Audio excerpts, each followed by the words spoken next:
8 exercises without equipment that will transform your body in 21 days. Before we get started, please leave your name and the city you are watching from in the comments below. We would love to know. Exercise number 1, decline push-up. If there is one exercise capable of accelerating upper chest development without any equipment, it is the decline push-up. Unlike the traditional push-up, here the feet are elevated on a chair or bench, which changes the angle of work and places extra emphasis on the top of the chest, exactly the region that most people train incorrectly or simply forget. The upper chest is considered the most difficult region to develop in the human body. This happens because of the angle of insertion of the muscle fibers in that area, which responds better to inclined movements like this one. In addition to the upper chest, the exercise intensely recruits the anterior deltoid and the triceps, and requires strong core engagement to keep the body aligned throughout the entire range of motion. To perform it correctly, place your feet on a chair or sofa at a height of approximately 12 to 16 inches. Position your hands on the floor slightly wider than shoulder width apart, and keep your body in a straight line from head to heels. Lower your chest toward the floor while controlling the movement, and push back up to full arm extension. One tip that makes a real difference is keeping the elbows at an angle of approximately 45 degrees relative to the torso, rather than flaring them out completely to the sides. This protects the shoulder and maintains chest muscle recruitment. Also perform a scapular retraction before starting, drawing the shoulder blades together, which stabilizes the shoulders from beginning to end. A common mistake is letting the hips drop or rise too high, which removes tension from the chest and overloads the lower back. Keep your core engaged throughout each rep, as if you were holding a plank in motion. For consistent results, start with 3 sets of 8 to 12 repetitions, resting 60 seconds between them. As your strength increases, elevate your feet even higher to intensify the stimulus. If you have any shoulder injury related to joint impact or persistent wrist pain, speak with a professional before including this movement in your routine. Exercise number 2, step up. The step up is one of the most underrated movements when it comes to strong and functional legs. All you need is a step, a bench, or even the stairs in your home to turn this simple exercise into a serious builder of strength and muscular endurance. This movement primarily recruits the quadriceps and the gluteus maximus, with significant participation from the hamstrings as a hip stabilizer during the ascent. Unlike the traditional squat, the step-up works one leg at a time, which helps correct natural strength imbalances between both sides of the body. To perform it, place your entire foot on a step or bench at knee height, push your body upward using primarily the heel of the working leg, and control the descent back to the starting position. Avoid pushing off with the back leg, as this takes work away from the leg that should be doing the effort. A valuable tip is to keep the torso slightly leaning forward without rounding the back, which increases gluteus maximus recruitment. The gluteus maximus, by the way, is the largest muscle in the human body, something most people do not know. And neglecting its training hurts not only aesthetics but also strength and performance in virtually any everyday movement. A common mistake is allowing the knee to cave inward during the ascent, which overloads the joint. Keep the knee aligned with the second toe throughout the entire movement. Do 3 sets of 10 to 12 repetitions per leg. To progress, increase the height of the step or raise the number of repetitions before adding more sets. People with acute knee pain or joint instability should reduce the step height or seek professional guidance before progressing in this movement. As an alternative, if you do not have a sturdy step at home, the first step of a staircase works very well and still offers the support of a handrail to improve balance in the first attempts. Exercise number 3, Superman. The Superman looks simple, almost silly for how basic it is, and I confess it took me years to understand why it is so important. But it solves a problem that most home workouts completely ignore: strengthening the posterior chain of the spine. This exercise primarily recruits the spinal erectors while also activating the gluteus maximus and the posterior deltoid together. The spinal stabilization function is essential for all other movements in the body, and most of the lower back pain people feel in daily life comes from weakness in this muscle group, not from excessive training as many believe. To perform it, lie face down with arms extended in front of you. Simultaneously lift the chest, arms, and legs off the floor while keeping the neck in a neutral position, and hold the contraction for a moment before lowering back down with control. The main tip here is to focus on the active contraction of the lower back, rising with control and not with an impulse or swinging motion. It is the quality of the contraction that produces results, not the height you manage to lift your limbs. A common mistake is hyperextending the neck by looking upward during the movement, which creates unnecessary tension in the cervical spine. Keep your gaze directed toward the floor, a few inches in front of your head. Perform 3 sets of 12 to 15 repetitions. Or hold the contracted position for 20 to 30 seconds per repetition if you prefer the isometric format. This exercise is generally well tolerated, but people with an active lumbar disc herniation should exercise extra caution and seek professional guidance before practicing it. Exercise number 4, parallel bar dip. If you want an exercise that targets the triceps, lower chest, and shoulders all at once, the parallel bar dip is practically irreplaceable. It requires 2 parallel elevated surfaces, such as 2 sturdy chairs or dedicated dip bars. The dip intensely recruits the triceps, the lower chest, and the anterior deltoid, while also requiring strong scapular stabilization throughout the entire eccentric phase of the movement. The eccentric phase, meaning the controlled descent, is frequently overlooked in training, but it represents 40 to 50% of the hypertrophy potential of any exercise, which makes it essential to lower slowly rather than simply dropping down. To perform it, support your hands on the 2 parallel surfaces. Keep the body suspended and lower by bending the elbows until they form an angle of approximately 90 degrees. Then push back up to full extension. An important tip is to lean the torso slightly forward if the focus is on the chest, and keep it more upright if the focus is on the triceps. Small posture adjustments completely change which muscle group receives the most stimulus. A common mistake is going too deep, going past the point where the shoulder can remain stable, which increases the risk of joint injury. Only lower as far as you can maintain full control of the movement. Start with 3 to 4 sets of 6 to 10 repetitions. If you do not yet have enough strength, perform the movement with your feet resting on the floor to reduce the load. People with a history of shoulder instability or rotator cuff injuries should avoid this exercise or adapt it with a reduced range of motion under professional guidance. If you do not have 2 parallel surfaces available, an alternative is to use a single sturdy chair, placing your hands on the edge and keeping your feet in front of you on the floor, which reduces the load on the shoulders while maintaining the same movement pattern. Exercise number 5, mountain climber. The mountain climber is that exercise that feels harmless for the first 10 seconds and then makes you question your life choices. It combines core strength with an important cardiovascular component, all without moving from the spot. This movement primarily recruits the rectus abdominis and the obliques, with relevant shoulder participation as stabilizers during fast execution. It is important to understand that there is a difference between training the abs for hypertrophy,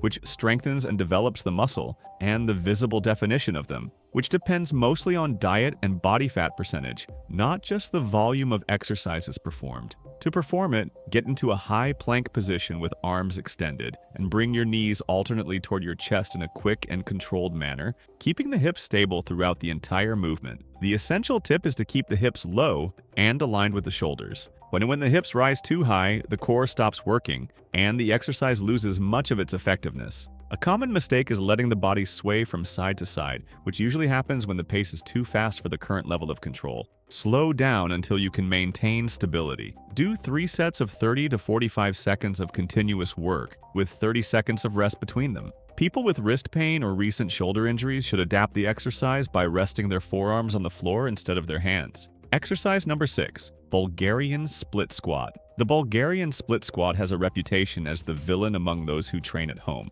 And it is true that it demands balance and a bit of courage on the first attempt. But few unilateral exercises deliver so much stimulus for the legs and glutes using only body weight. This movement intensely recruits the quadriceps and the gluteus maximus with strong hamstring participation as a hip stabilizer. The hamstrings tend to be neglected in comparison to the quadriceps, but this strength imbalance is one of the main causes of knee injuries since the posterior musculature is responsible for protecting the joint during deceleration movements. Regular practitioners of unilateral exercises like this one tend to show less strength difference between both sides of the body compared to those who only train with bilateral movements, which reduces the risk of compensations and asymmetric injuries over time. To perform it, rest the top of the back foot on a bench or chair behind the body, keep most of the weight on the front leg and lower until the thigh is nearly parallel to the floor. Then push back up using the heel. An important tip is to keep the torso more upright if the goal is to prioritize the gluteus maximus, and lean slightly forward if you want to increase quadriceps recruitment. A common mistake is allowing the front knee to travel excessively past the toes in an uncontrolled way,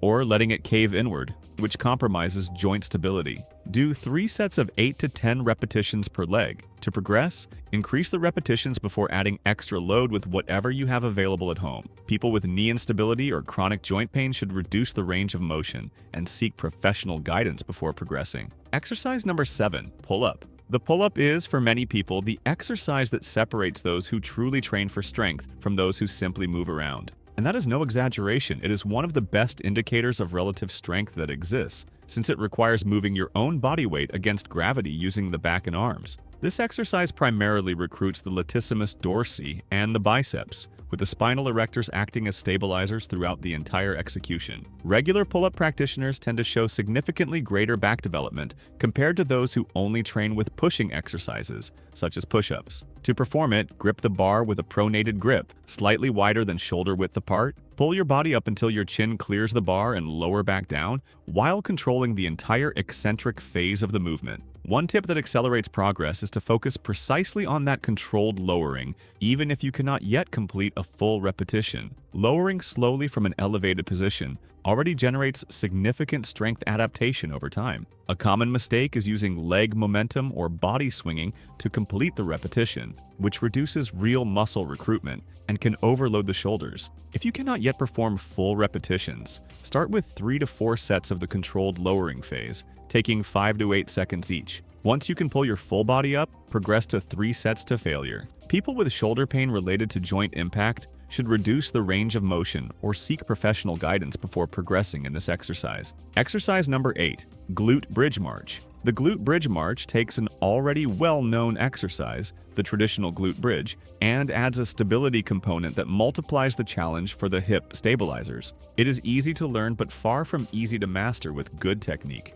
This movement primarily recruits the gluteus maximus, with relevant core and hamstring participation in maintaining the position. The gluteus maximus plays a fundamental role in pelvic stabilization, and its weakness is directly associated with recurring lower back pain, since other structures end up compensating for the work that should be done by it. To perform it, lie on your back with knees bent and feet flat on the floor. Raise your hips until they form a straight line between the shoulders and knees, and then lift one foot off the floor alternately, as if marching without letting the hips drop during the movement. An essential tip is to maintain gluteus contraction from beginning to end, including during the leg switch. It is this continuous contraction that distinguishes the exercise from simply swinging your legs in the air. A common mistake is allowing the lower back to arch excessively to compensate for the instability, which shifts the emphasis away from the glute and transfers the load to the lower back. Do 3 sets of 10 to 12 repetitions per leg, always with control. To progress, increase the hold time of each march before adding more repetitions.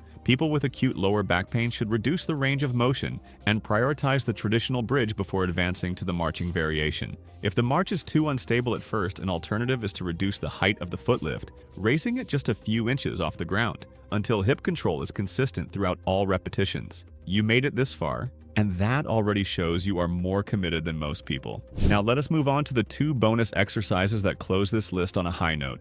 Bonus exercise number 1, dead hang. The dead hang is probably the most underrated exercise on this entire list. It looks too simple to be taken seriously, but hanging your own body from a bar brings benefits that go far beyond what the eyes can see in a mirror. This exercise intensely recruits the forearm musculature, while also promoting decompression of the shoulder joint and requiring constant core activation to keep the body stable. It is considered an excellent indicator of shoulder joint health, as it trains the mobility and endurance of that joint in a way that few other movements can replicate. To perform it, grip the bar with both hands, lift your feet off the ground, and let the body hang with arms fully extended, keeping the shoulders slightly active rather than completely relaxed, which protects the joint during the hold. An important tip is to breathe in a controlled manner throughout the entire hang, rather than holding your breath, which only increases unnecessary tension and reduces hold time. A common mistake is gripping the bar with excessive force from the very beginning, which quickly fatigues the forearms. Relax your grip to the minimum point necessary to stay safely on the bar.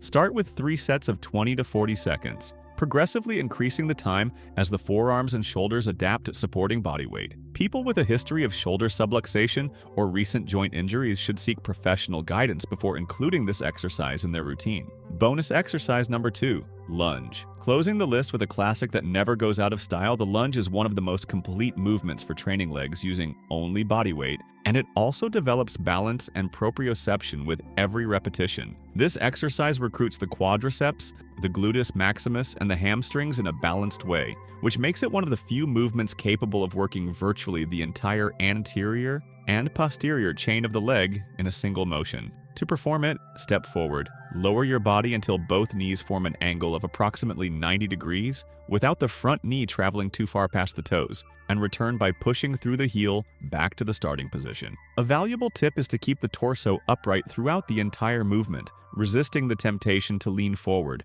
which shifts part of the work to the lower back instead of keeping it in the legs. A common mistake is taking too short a step, which forces the front knee to travel excessively past the toes and creates discomfort in the joint. A longer step distributes the load better between the hip and the knee. Do 3 sets of 10 to 12 repetitions per leg. To progress, increase the repetitions before speeding up the pace of execution. People with chronic knee pain should reduce the range of motion by not descending as far and prioritize control over speed of execution. As a safer alternative for beginners, the static lunge without alternating steps allows you to practice the technique with less balance demand before moving on to the walking version. If you enjoy this kind of content and beyond the leg exercises, also want to see the habit that forces your body to burn fat more quickly, we have a video appearing right now showing in more detail how that works. It is free knowledge, so make sure you check it out. Thank you for watching all the way through, and may God bless you, my friend.